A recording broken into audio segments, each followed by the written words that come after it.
Good morning बच्चों। तो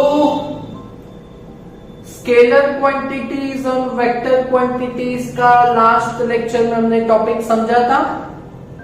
okay, अभी आज हम वेक्टर क्वांटिटी को कैसे एक्सप्रेस करते हैं,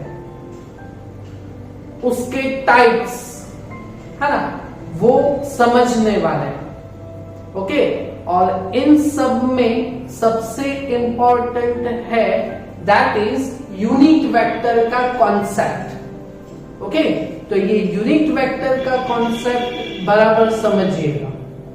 ओके, तो हमने स्केलर क्वांटिटी कुछ ऐसे डिफाइन किया था कि a quantity which has only magnitude not direction, that was called scalar quantity। उसके एग्जांपल्स देखे थे हमने। एंड वेक्टर क्वांटिटी में ऐसा समझा था कि a quantity which has both magnitude and direction, that was called vector quantity। और उसके एग्जांपल्स हमने देखे थे। ओके, तो किसी भी वेक्टर क्वांटिटी को हमें एक्सप्रेस डिनोट करना हो तो कैसे कर सकते हैं। तो समझो कि अगर कोई हमारे पास है कोई वेक्टर, कोई फिजिकल क्वांटिटी है ए। कौन सी है physical quantity? That is capital A. और अगर ये फिजिकल क्वांटिटी अगर वेक्टर क्वांटिटी है तो वो कैसे मालूम किया जा सकता है, कि वो कैसे एक्सप्रेस या डिनोट करा जा सकता है कि अगर ये physical quantity capital A vector है तो इसके ऊपर आप ऐसे एरो दिखाइए। तो ये है अपना वेक्टर ए, है ना, ए वेक्टर। इट मींस कोई फिजिकल क्वांटिटी है कैपिटल ए और ये वेक्टर क्वांटिटी है, इसीलिए उसके ऊपर आप एरो से डिनोट कर सकते हैं। ओके, और दूसरा भी एक एक्सप्रेशन है, उसको आप ऐसे भी दिखा सकते हो कि अगर फिजिकल क्वांटिटी है ए, कोई फिजिकल क्वांटिटी है कैपिटल ए और अगर ये वेक्टर क्वांटिटी है तो उसको आप थोड़ा बोल्ड गाढ़ा बनाइए, इसको आप थोड़ा बोल्ड बनाइए, है ना। कौन सा इजी है, पहले वाला या दूसरे वाला? दूसरे वाला। पहले वाला इजी है ना, vector quantity. So vector that is arrow से हम डिनोट कर देंगे, है ना। तो ये पहले वाला हम प्रिफर करेंगे। ओके, तो कोई वेक्टर्स, तो ये वेक्टर को हम कैसे दिखाते हैं वो हो गया, है ना। ओके, दूसरा कि वेक्टर्स के बहुत से टाइप्स होते हैं। ओके, तो पहला टाइप्स है दैट इज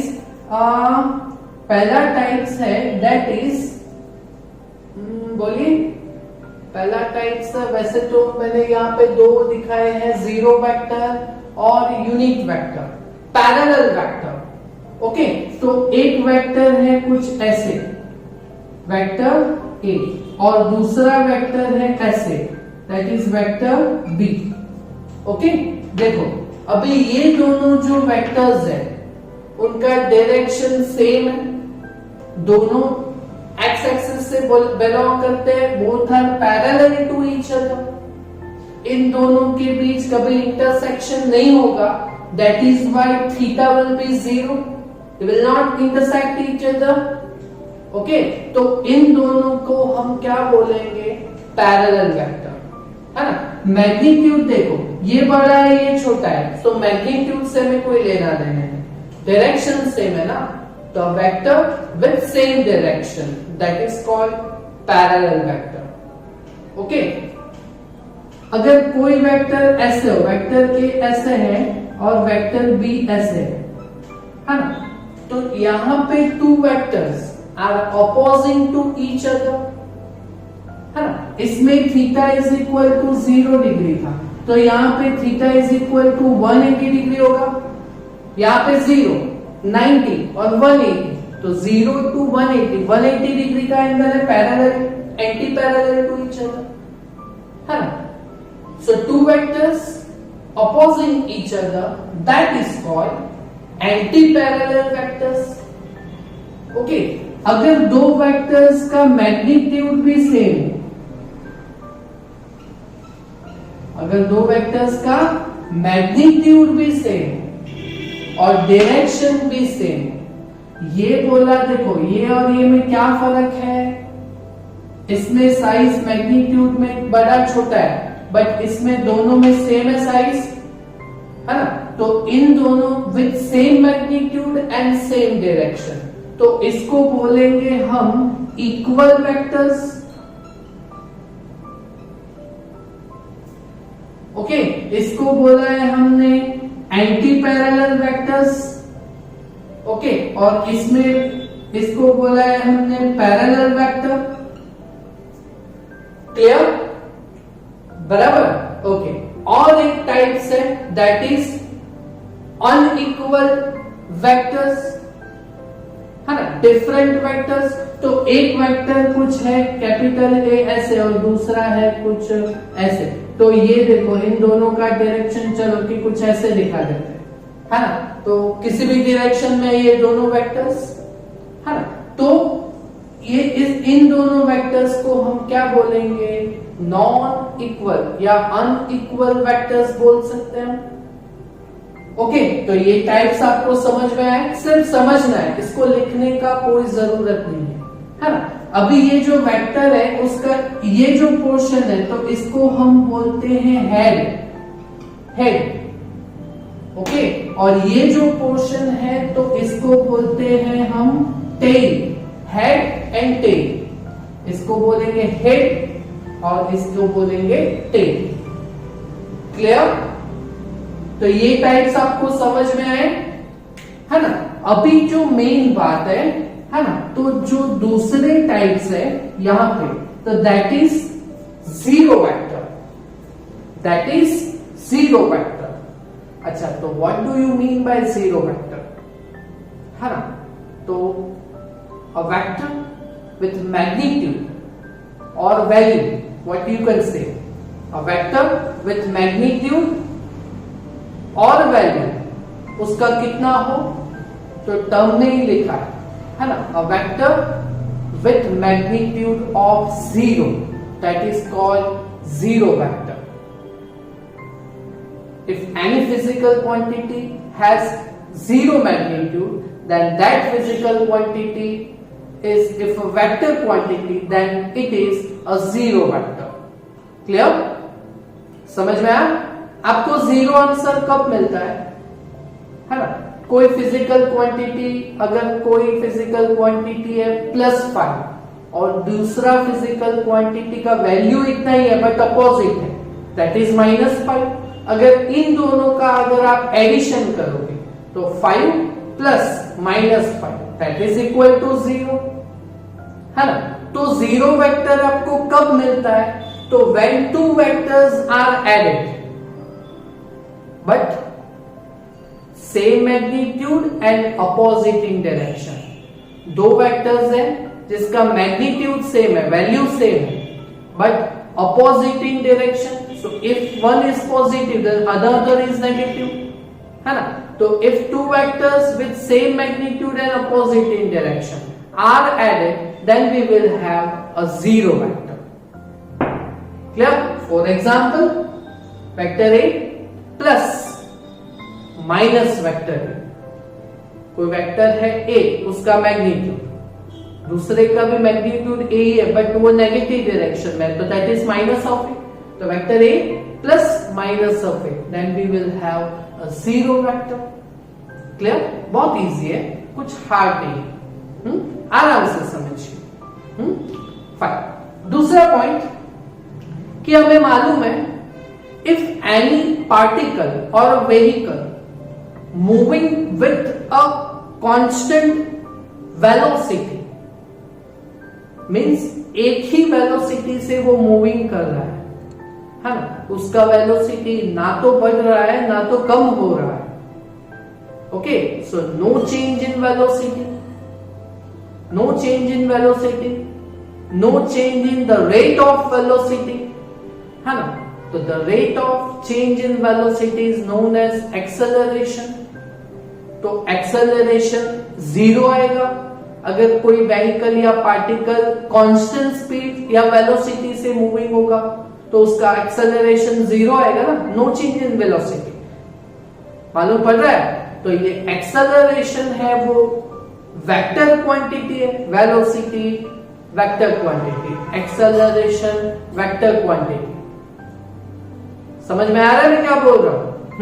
ओके. तो एक्सेलरेशन जीरो आएगा, है ना, but acceleration is a vector quantity, है ना. So acceleration will be a zero vector. The acceleration of vehicle with constant velocity is always a zero vector. Clear? समझ में आया? Okay fine.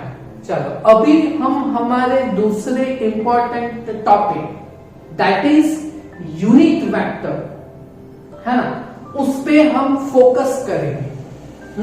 समझिए ये बहुत इंपॉर्टेंट टॉपिक है, दैट इज यूनिट वेक्टर, है ना.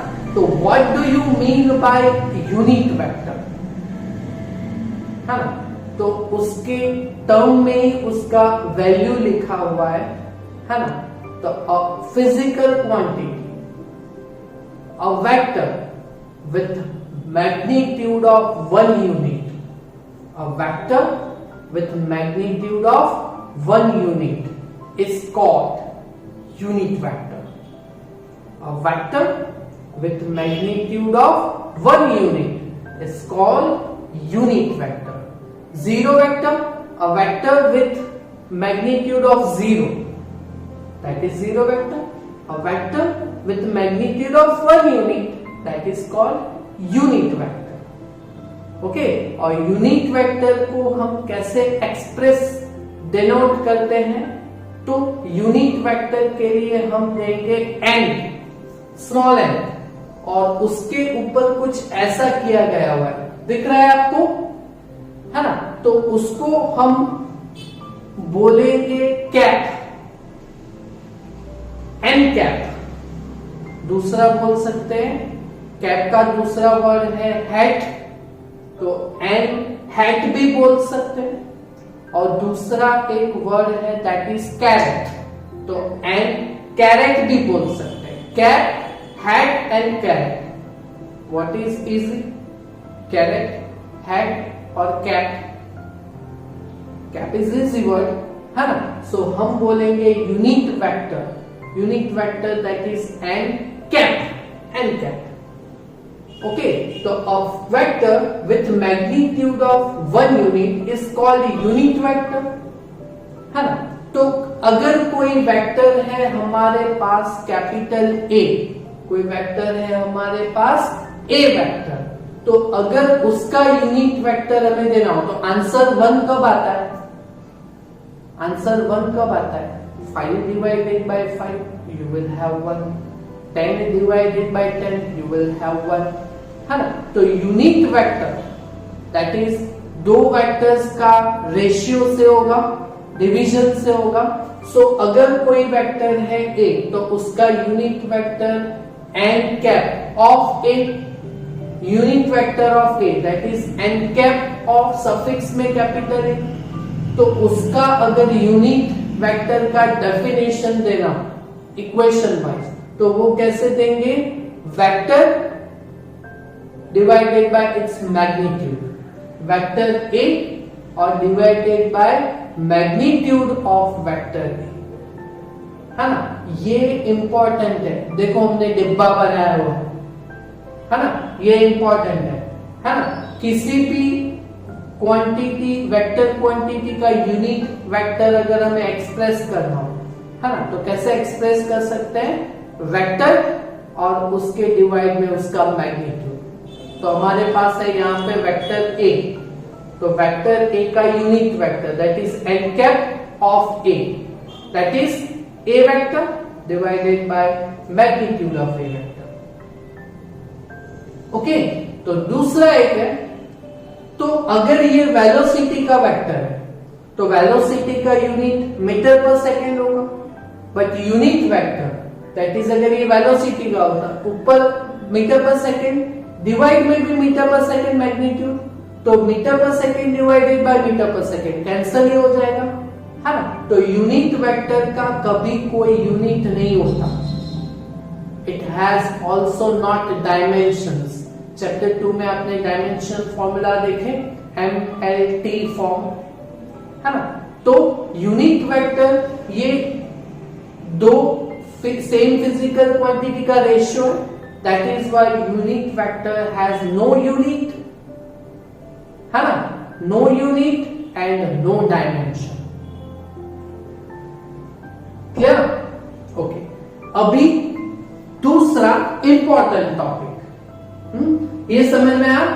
ओके, अभी दूसरा important topic, that is in Cartesian coordinate system, that is हमारे पास 3 एक्सिस होती है, that is X, Y and Z, है ना। तो ये जो कोऑर्डिनेट सिस्टम है 3 डायमेंशनल, है ना, तो हमारे पास ये कार्टेशियन कोऑर्डिनेट सिस्टम है, तो हमारे पास उसमें 3 एक्सिस होती है, दैट इज व्हाई हमने यहाँ पे यूनिट वेक्टर के डायरेक्शन 3 एक्सिस पे 3 डिस्क्राइब किए गए हुए, है ना। तो in Cartesian coordinate system we have 3 types of unit vector, x, y and z। हमने दिखाया यहाँ पे Cartesian coordinate system with 3 axis 3 dimension, है ना। तो x एक्सिस पे जो यूनिट वेक्टर है ना, तो ऑन x एक्सिस पे ये जो यूनिट वेक्टर है that is given by, just wait, that is given by i cap, that is given by i cap. y axis पे जो यूनिट वेक्टर को डिस्क्राइब किया गया हुआ है that is j cap, that is j cap. And z axis पे जो unit vector describe किया गया हुआ है दैट इज k कैप। समझ में आया, है ना। समझो, धीरे धीरे धीरे धीरे आपको आ जाएगा। थोड़ा नया है ये कैप वाला सिस्टम, इसीलिए तो मैंने स्टार्टिंग में ही बोला था यूनिट वेक्टर का कॉन्सेप्ट आप बराबर समझिए, है ना। तो कार्टेशियन कोऑर्डिनेट सिस्टम में 3 एक्सिस होती है ना। 3 एक्सिस के लिए 3 यूनिट वेक्टर्स यहाँ पे डिनोट किए गए हुए, x, y and z। x axis पे unit vector i cap, y axis पे unit vector j cap, i j k, है ना। ये ABCD आता है, ABCDEFGH I J K 3 sequence में ही है ना। तो x एक्सिस पे i कैप, y एक्सिस पे j कैप और z एक्सिस पे k कैप, है ना। तो unit vector on x axis that is i cap, unit vector on z axis that is j cap and unit vector on z axis that is k cap, I cap, j cap, k cap। Clear? ये important था, ये topic important था। 3 axis पे 3 unit vectors आपको समझ में आ गए, है ना। अभी किसी भी वेक्टर को हमें एक्सप्रेस करना, तो कैसे एक्सप्रेस करेंगे? कि for example if position vector is given by position vector, अच्छा समझो कि चैप्टर 3 में हमें motion in a straight line था, तो किसी भी पार्टिकल का अगर हमें पोजीशन देना हो तो हम x दे सकते हैं, y दे सकते हैं या z दे सकते हैं, है ना। तो x, y और z यहाँ पे हम डिनोट कर सकते हैं, बट यहाँ पे मोशन इन अ प्लेन, है ना। तो वो जो पोजीशन है वो x डायरेक्शन भी हो सकता है, y डायरेक्शन भी हो सकता है, z डायरेक्शन, 2 डायमेंशन और 3 डायमेंशन हो सकता है। तो इसके लिए हम पोजीशन वेक्टर r वेक्टर देते हैं। तो अगर x हो तो r vector is given bye x, y, z। देखा, x that is position vector for x direction, y that is position for in y direction, y axis, and z is position on z axis, है ना। तो ये 3 dimension में position vector, position के लिए r और vector that is ऊपर l, है ना। तो अगर इसको हमें यूनिट वेक्टर्स में लिखना हो तो कैसे लिख सकते हैं? देखिए, r vector is equal to ये जो है वो मैग्नीट्यूड है ना। तो that is for x direction, है ना। तो इसको हमें एक्सप्रेस करना हो तो कैसे एक्सप्रेस कर सकते हैं? x, y, z, then we will have x I cap plus y j cap plus z k cap, है ना। ऐसे हम इसको एक्सप्रेस कर सकते हैं। क्लियर? ओके, चलो। तो फिर यहां पे समझो कि अगर हमारे पास कोई पोजीशन वेक्टर है ऐसे 3, 4, 5, तो इसको हमें विथ यूनिट वेक्टर एक्सप्रेस करना हो तो कैसे कर सकते हैं? तो r vector is equal to ये 3 जो है दैट रिप्रेजेंट x एक्सिस के लिए यूनिट वेक्टर है i cap, so we will have 3 i cap plus 4 j cap plus 5 k cap. इसको हम ऐसे कुछ रिप्रेजेंट कर सकते हैं। क्लियर, है ना। सिमिलरली कुछ ऐसे ही दूसरा, अगर हमारे पास कुछ वेलोसिटी वेक्टर, एक जस्ट मिनट, 2, 5, -8, हाँ, वेलोसिटी वेक्टर v वेक्टर, है ना। अगर कुछ 2, 5, -8 हो कि या चलो कि ये बीच में 0, है ना। तो इसको हमें विथ यूनिट वेक्टर अगर हमें एक्सप्रेस करना हो तो कैसे कर सकते हैं? तो v vector is equal to represent x axis, so we will have 2 I cap 0 that is for y, so हम ऐसे लिख सकते हैं 0 j cap, है ना। और ये -8, तो -8 और ये ऑन z डायरेक्शन है तो दैट इज k cap, तो इसको हम ऐसे लिख सकते हैं। क्लियर, समझ में आएगा ना? ओके, तो इतना टॉपिक आप अपने नोट में क्लियर कीजिएगा। और ये यूनिक वेक्टर वाला समझ में आया ना, आई कैप, जे कैप, के cap, that is important. Okay, तो इतना आप अपने नोट में क्लियर कीजिएगा। Okay, thank you very much.